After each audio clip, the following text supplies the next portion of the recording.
afternoon. Thank you to Congressman Shabbat, to you, sir, to the Victims of Communism Memorial Foundation for all that you are doing to stand with the people of China and fight for rights in China. It is always an honor to join you for these important rallies, but we shouldn't have to be here. Yet, here we are, once again calling on the Chinese government to end its persecution of Falun Gong practitioners and other religious believers in China. Once again calling on the Chinese government to uphold its own laws and international commitments.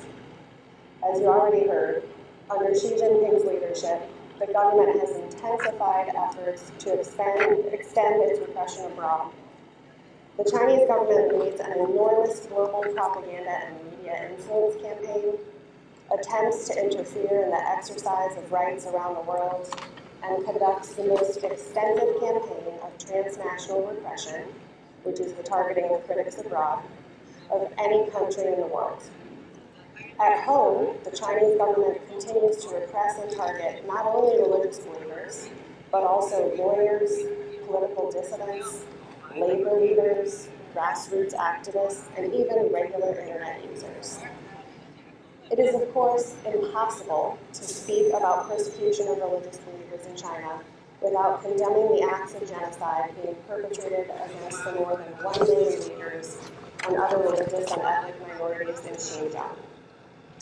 But this persecution reaches across communities of faith. In Freedom House's 2017 report on religious revival, repression, and resistance in China, we found that repression has worsened for Uyghur Muslims, Tibetan Buddhists, Protestant Christians, and also for Hui Muslims, though what they face is not as severe as the Uyghurs.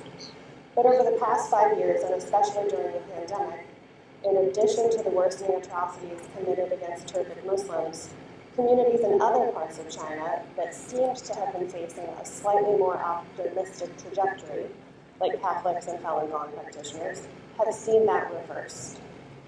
We are about to mark the 5th anniversary of the disappearance of Gao Zhisheng, a Christian human rights lawyer who was brutally tortured in prison.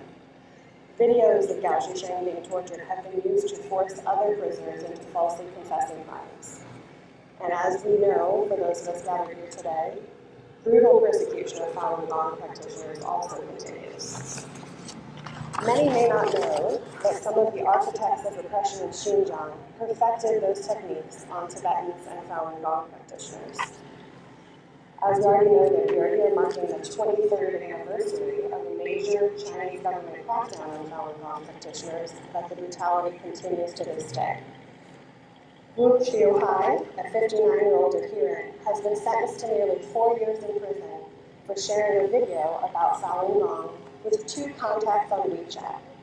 She is currently being held at Fujian Province Women's Prison. More broadly, religious believers and activists on behalf of the rights of ethnic minorities continue to be key targets subject to high-tech surveillance and prosecution for what they write on applications like WeChat. We've covered multiple cases of Tibetans who have been sentenced to prison for writing about issues related to their culture or faith on the app in our China Media Bulletin, which we encourage you to check out. One trend that deserves great attention is the precarious situation for religious freedom in Hong Kong. Following adoption of the National Security Law 2 years ago, we have seen a wide range of rights related to elections, media freedom, freedom of assembly, due process, and political participation be suppressed in Hong Kong, resulting in dozens of prosecutions. But now, and over the coming year, the authorities in Hong Kong and Beijing may be turning their sights on religious communities, especially Catholics and Falun Gong practitioners.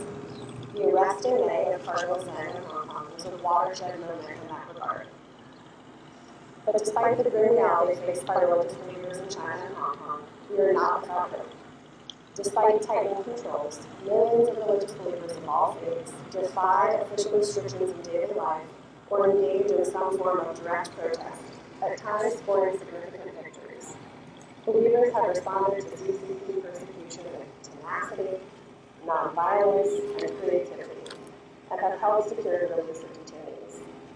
The United States has banned the importation of goods made with forced labor in Xinjiang, but more must be done. Today, we call for the release of all those wrongly detained and for the closure of the prison camps in Xinjiang and elsewhere in China, and we stand in solidarity for victims of religious persecution. We call on the U.S. government, businesses, and all those listening today to do all they can to stand with the people of China, bring accountability to the officials perpetrating abuses, and stand with all those attempting to defend and uphold rights in China and ultimately end persecution. Thank you for all you are doing. We are with you.